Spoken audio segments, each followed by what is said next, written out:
بسم الله الرحمن الرحيم. الحمد لله رب العالمين، والصلاة والسلام على رسوله الأمين محمد وآله وصحبه أجمعين، أما بعد.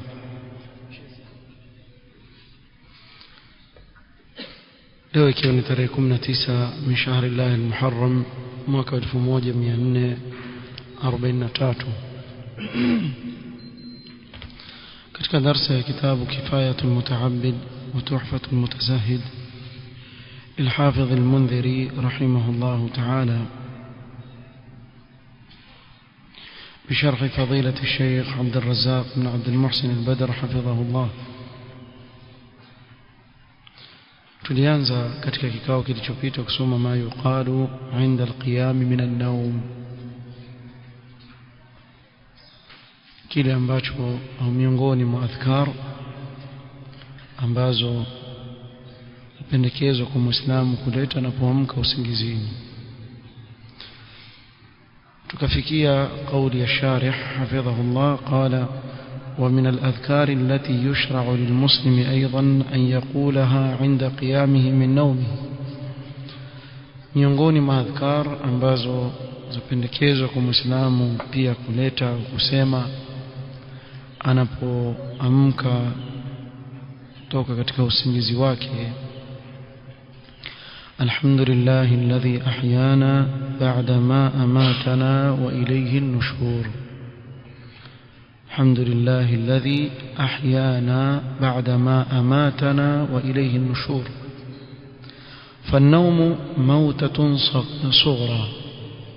usingizi ni mauti, lakini mauti madogo. والاستيقاظ من النوم حياة بعد موت. na kule mtu kuamka baada ya kulala basi ni kama amepewa uhai baada ya kuwa alikuwa amekufa, sasa amerejeshiwa uhai. ولذلك يشرع للعبد أول ما يقوم من نومه أن يحمد الله على هذه الحياة. sababu hiyo yapendekezwa kwa Muislamu anapoamka kutoka katika usingizi wake awe atamshukuru Allah subhanahu wa ta'ala kwa ule uhai ambao Allah subhanahu wa ta'ala amempa, sababu ile ni neema katika neema Allah subhanahu wa ta'ala alizompa. فكم من أناس ناموا على فروشهم أو على فرشهم فكم من أناس ناموا على فرشهم وكانت هذه النومة التي لا قومة منها إلا إلى القبر. wangapi katika watu ambao wamelala katika matandiko yao ikawa ule usingizi walolala hawakuamka mpaka wakiwa makaburini, maana ikawa ndio mwisho wao wengi. na sasa hivi tukizungumza katika huu wakati kumekithiri sana watu kufa ghafla sana, kama alivyoeleza Mtume sallallahu katika asharatu saa.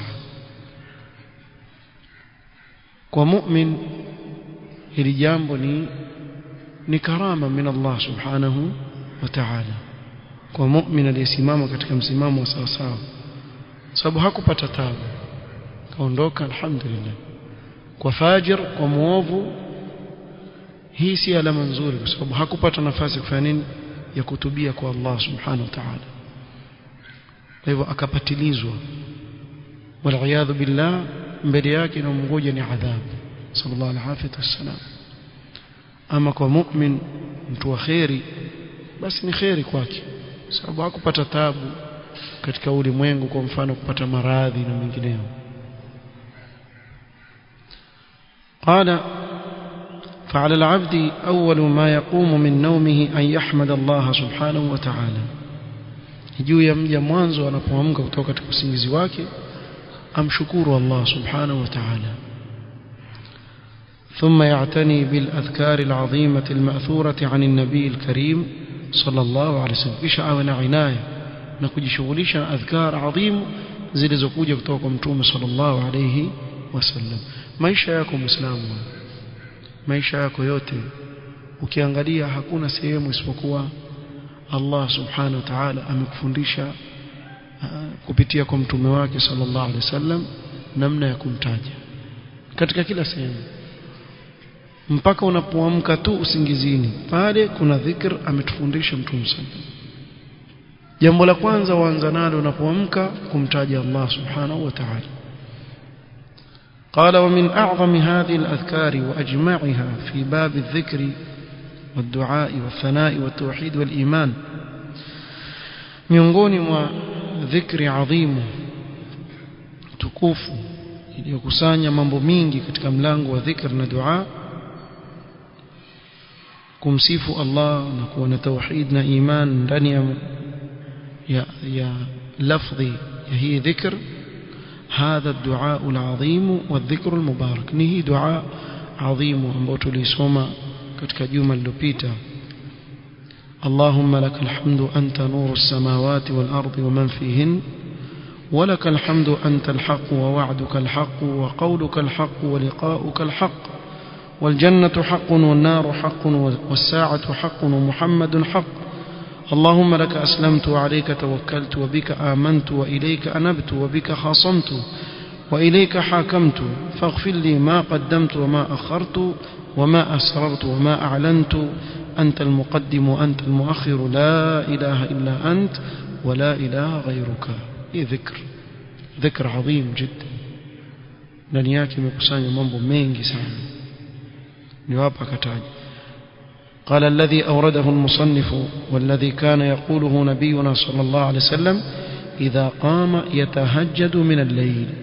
هي ذكرا بميتاج المصنف رحمه الله ambayo mtume wetu sallallahu alaihi wasallam alikuwa akiileta anaposimama kwa ajili ya kuswali swala ya usiku. وقد جاء في بعض روايات هذا الحديث أن النبي صلى الله عليه وسلم كان يستفتح به صلاته من الليل. katika riwaya imekuja kwa mtume sallam hii dua alikuwa akifunguza nayo swala yake ya usiku. bimaana katika adhiyatul istiftah baada ya takbiratul ihram akileta hii, na ndani yake ukitizama kuna kumhimidi Allah subhanahu wa ta'ala, ndani yake kuna kumtegemea Allah subhanahu wa ta'ala, kuna misingi mikubwa ya itikadi ya Muislamu imetajwa hapo ndani, kuna mambo mingi sana. ndio hapa akasema wa yu'addu hadha alhadith matnan jami'an fi al-i'tiqad wa at-tauhid wal-iman. ni kama matni ya tauhid. hii hadith ni kama matni ya tauhid, bimaana lau kama itashereheshwa hii itaelezwa misingi mingi sana hapa katika misingi ya aqida ya Muislamu. faqad hawa usul al-iman, ndani yake imekusanya misingi ya iman wa qawaid al-millah wa usul ad-diyana, yote maana yake moja. wa idha wufiqa al-muslimu lil-inayati bihadhihi al-kalimat al-azima kull laylatin fi jawf al-layl مستحضرا ما دلت عليه هذه الكلمات من معان وما تضمنته من العقائد والإيمانيات كان بذلك مجددا لإيمانه في كل ليلة. سمى مسلم وكيونا عناية كيشغليش نهاية منين عظيم كلا usiku, kila katika usiku akawa aleta akaudhurisha maana yake, bimaana akawa yuelewa maana yake na yale yaliyomo ndani yake katika aqida na imaniyat. hili huwa anapolifanya ni lenye kuileta upya imani yake kila usiku, yujaddid al-iman. faqad qala sallallahu alayhi wasallam inna al-imana la yakhlaqu fi jawfi ahadikum kama yakhlaqu ath-thawb. hakika imani ni yenye kuchakaa katika kifua cha mmoja wenu kama inavyochakaa nguo. kama nguo vile unavyoivaa mara nyingi ikachakaa, kadhalika iman. fasalu Allah an yujaddida al-iman fi qulubikum, muombeni Allah ailete upya imani katika nyoyo zenu. Na kuna risala Sheikh hafidhahullah ameandika kuhusu tajdid al-iman, tuliwahi kuisoma hapa mwanzo mpaka mwisho, alhamdulillah. risala mufida jiddan, talib ilmu ambaye waweza kuisoma, waweza kuisoma kwa siku moja tu, kiketia waisoma, ni fupi hivi, nzuri sana. قال وهذا الدعاء العظيم من أعظم ما يكون به تجديد الإيمان. kiangalia hii dua adhimu ni miongoni mwa yani adhkar na ad'iya adhimu sana za kuleta upya imani ya Muislamu. bal وأنفعه في هذا الباب, ndio iliyo na manufaa zaidi katika mlango huu. la siyama indama yaqumu almar'u وقد أخذ حظه ونصيبه من النوم والراحة ليصلي ما كتب الله له في جوف الليل. haswa mtu anapoamka na ashachukua sehemu yake na nasibu yake ya usingizi, amepumzika, akaamka usiku kuswali kile ambacho Allah subhanahu wa ta'ala atamjalia kuswali katika usiku ule, mustaftihan salatahu bihadhi alkalimat alazimati an-naf', kafunguza swala yake kwa haya maneno ambayo yana manufaa makubwa, mutaammilan maani ودلالات الجمل التي اشتمل عليها هذا الحديث, akiwa azingatia maana na miongozo yaliyomo ndani ya hii hadithi, والتي بلغت 22 jumla. hapa ndani kuna jumla 22, ndani yake hii dua kuna jumla 22, وهي جمل عظيمة في تقرير الاعتقاد وتثبيت الإيمان وتعميق التوحيد في القلب. نوkiangalia ni jumla adhimu katika kubainisha i'tiqad na kuithibitisha iman na kuifanya tauhid ikite mizizi katika moyo wa Muislamu. والعبد إنما ينتفع بهذه الكلمات الانتفاع الأعظم إذا وفق للعناية بفهم المعنى والدلالات التي تضمنته هذه الكلمات المباركات. na mje atanufaika na hii dua akiwa ataielewa kiufupi, aelewe hii dua maana yake nini, yamuelekeza vipi,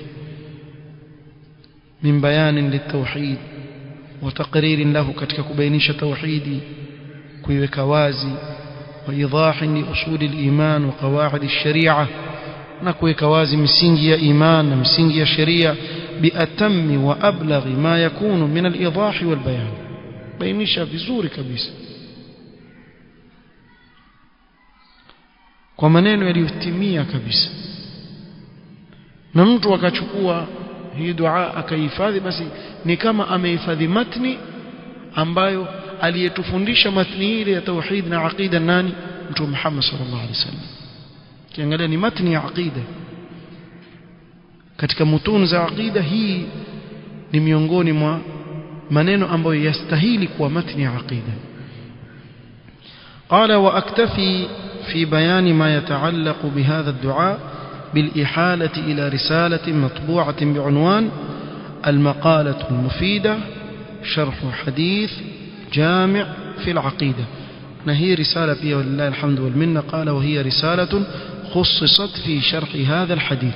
ni risala ambayo Sheikh ameiandika kusherehesha hii hadithi peke yake, risala nzima. وهي نافعة في بابها بإذن الله, manufaa بإذن الله. na alhamdulillah pia hii risala tushaisoma mwanzo mpaka mwisho, alhamdulillah. kwa anayetaka waweza kurejelea zile audio kasikiliza. قوله أنت نور السماوات والأرض معناه ذو نور أو خالقه، وقيل نور الدنيا في الشمس والقمر، وقيل منور قلوب عباده المؤمنين بالهداية والمعرفة. قال وهذا الذي ذكره المصنف رحمه الله هو لازم النور الذي هو اسم الله سبحانه وتعالى. هيا aliyotaja hapa kwa maana ya anta nuru samawati wal ard, ni mwenye nuru, aliyeumba nuru ya dunia, ya jua na mwezi, yatokamana na nuru yake, na ni mwenye kutia nuru katika nyoyo za waja wake waumini kwa kuwapa hidayah na kuwajuza dini yake. haya yote aliyotaja al-musannif rahimahullah ni yale yanayolazimiana na jina la Allah subhanahu wa ta'ala an-nur. والذي يتضمن النور الذي هو صفته تبارك وتعالى. ili jina la an-nur ndani yake kuna sifa ya Allah subhanahu wa ta'ala ya an-nur. فالنور يضاف إلى الله اسما ويضاف إليه وصفا. هي نور huegemezwa kwa Allah subhanahu wa ta'ala kuwa ni jina lake, kadhalika ni sifa katika sifa za Allah subhanahu wa ta'ala, kama annahu yusafu bis-sam'i wal-basari wal-'ilm, kama vile Allah husifiwa kuwa ni mwenye kusikia, kuona, ni mjuzi, fa innahu kadhalika yusafu bi annahu nurun jalla jalaluhu, kadhalika husifiwa Allah kwa yeye nani? ni nur. Allahu nuru as-samawati wal-ard subhanahu wa ta'ala. فالله نور ووحيه نور وشرعه نور. الله ni nur na wahi aliyoteremsha ni nuru inayotoka kwa Allah subhanahu wa ta'ala, kadhalika sheria yake ni nuru inayotoka kwa Allah, wa nabiyuhu sallallahu alayhi wasallam nur, na mtume wake alimtumiliza Allah subhanahu wa ta'ala ni nuru aliyotuletea Allah subhanahu wa ta'ala, حيث قال الله سبحانه وتعالى عنه يا أيها النبي إنا أرسلناك شاهدا ومبشرا ونذيرا وداعيا إلى الله بإذنه وسراجا منيرا. تائنا يوما نور نتوكك الله. وعبادته وطاعته نور. نهي إيمانيشك ومتوم سنة منومبنا نور، لا إيمانيشك ni nur معنوي بمعنى كلا لشكوجا nacho kutoka kwa Allah ni nur. وعبادته وطاعته نور. نكم وعبود الله نكمتي الله ni nuru. وثمرة طاعته نور في الطائعين. na matunda yanayopatikana kwa kumtii Allah utaona nuru katika nyuso za wale wenye kumtii Allah subhanahu wa ta'ala. ya ayyuhalladhina amanu tubu ila Allahi tawbatan nasuha asa rabbukum an yukaffira ankum sayi'atikum wa yudkhilakum jannatin tajri min tahtiha al-anhar yawma la yukhzi Allahu an-nabiyya walladhina amanu ma'ahu nuruhum yas'a bayna aydihim wa biaymanihim يقولون ربنا أتمم لنا نورنا واغفر لنا إنك على كل شيء قدير. نهيني نور أنبياء الله أتوابه وميني كتك صراط وتكوبتي نايو كوني صراط. فالذي ذكر المصنف هو أثر من آثار النور الذي هو اسم الله سبحانه وتعالى وصفته جل وعلا. وهالي يتاج المصنف رحمه الله كتك كويل زمانا لآثار زهي نور الله سبحانه وتعالى، ambalo nur ni jina la Allah na ni sifa ya Allah subhanahu wa ta'ala. قوله قال وقوله قيوم السماوات والأرض أي القائم بأمرهما. اسم الله القيوم katika majina ya Allah القيوم، وهو ثابت في القرآن الكريم كما في قوله سبحانه وتعالى الله لا إله إلا هو الحي القيوم. جينا لمثبوت katika Qur'an، وهو يدل على هذا المعنى. القيوم معناه نيني القائم بأمرهما، وهو كمال تدبير الله للخلق وتصريفه لهم. ni ukamilifu wa kuwapangia Allah mambo yao waja wake na kuwapeleka anavyotaka yeye, wa qiyamihi bishu'unihim, na kusimamia mambo yao, kama yadullu ala qiyamihi binafsihi, kama vile al-qayyum anajisimamia nafsi yake pia dhati yake subhanahu wa ta'ala. فالقيوم هو القائم بنفسه المقيم لغيره، anayejisimamia nafsi yake na kuwasimamia wengine القيوم. فالأول يدل على كمال غناه، kwa hiyo kujisimamia nafsi yake bimaana ametosheleka, hahitaji yoyote, ni mkwasi. والثاني يدل على كمال قدرته وتدبيره سبحانه وتعالى. na القيوم bimaana ni msimamizi wa mambo ya waja wake, yaonyesha ukamilifu wa uwezo wake na namna anavyopangilia mambo kwa waja wake subhanahu wa ta'ala. Kwa hiyo hapa ameeleza kwa kifupi, anayetaka atarejea katika maelezo ambayo Mtume SAW hii hadithi ametaja ndani yake misingi ya aqida na tauhid. Sheikh Abdul Razzaq akasherehesha katika risala nzuri sana kwa hilo jina ambalo ni al-maqalatul mufida. na Mtume sallallahu alaihi wasallam katika kama tulivyotaja katika mambo mingi ametufundisha namna ya kumhimidi na kumshukuru Allah subhanahu wa ta'ala.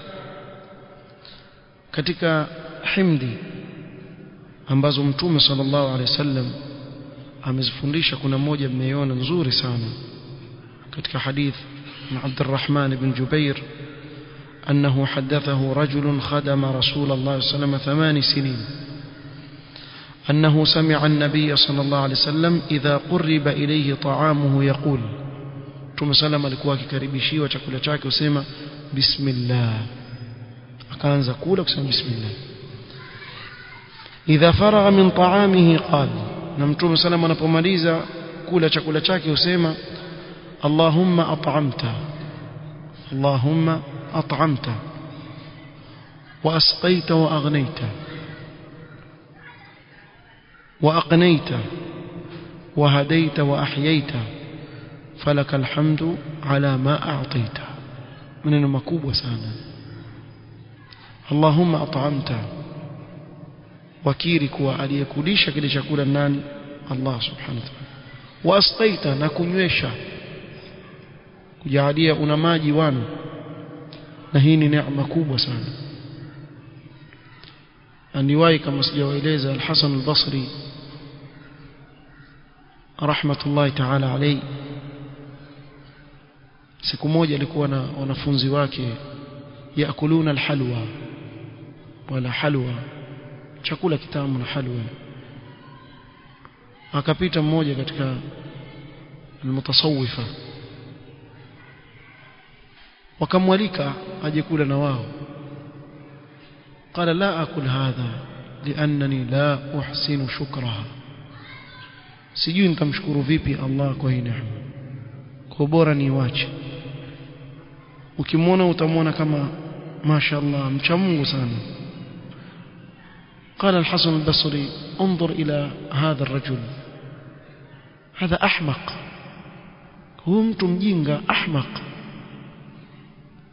وهل يستطيع أن يشكر الله على الماء البارد على الظمأ huyoweza kumshukuru Allah kwa maji baridi yanayokunywa wakati wa kiu nani anayeweza kushukuru neema wallahi lau kama utatizama hakuna neema katika neema za Allah waweza kumshukuru wewe namna anavyostahili hakuna lakini neema Allah akikuruzuku usiwache tumia ile neema na umshukuru Allah kwa kadri ya vile Allah atakuwezesha mshukuru Allah na huwezi kufikia kadri ya kuwa hii shukrani uliyoifanya sasa umefika upeo wa kushukuru la huwezi kwa nini Ibn Qayyim rahmatullah alayhi na maneno mazuri sana akizungumza kuhusu shukr kuwa wewe unaponeemeshwa na Allah kwa neema ukaishukuru ile neema ile shukrani aliyekufahamisha nani ni Allah yahitaji shukrani kwa Allah kwa kukumbusha wewe kumshukuru kisha ukishamshukuru kwa hiyo shukrani aliyokukumbusha hii ya pili pia aliyokukumbusha ni Allah atakikana umshukuru tena na umshukuru tena na umshukuru tena ila ma la nihayata lahu haina mwisho wake huwezi kufikia upeo wa kumshukuru Allah subhanahu wa ta'ala wewe mshukuru Allah kwa neema hiyo Allahumma at'amta wa asqaita wa aghnayta kutosheleza ya Rabb wa aqnayta subhanahu wa ta'ala wa hadaita kwa uongofu wa ahyaita na uhai akakupa falaka alhamdu ala ma a'tait kila sifa njema na shukrani zako wewe kwa kile ulichotupa ya Rabb hadith rawi Imam Ahmad وصححه العلامة الألباني إني من باب الفائدة nimeona niwaelezee na faida kubwa sana طيب سبحانك اللهم وبحمدك اشهد ان لا اله الا انت استغفرك واتوب اليك بارك الله فيك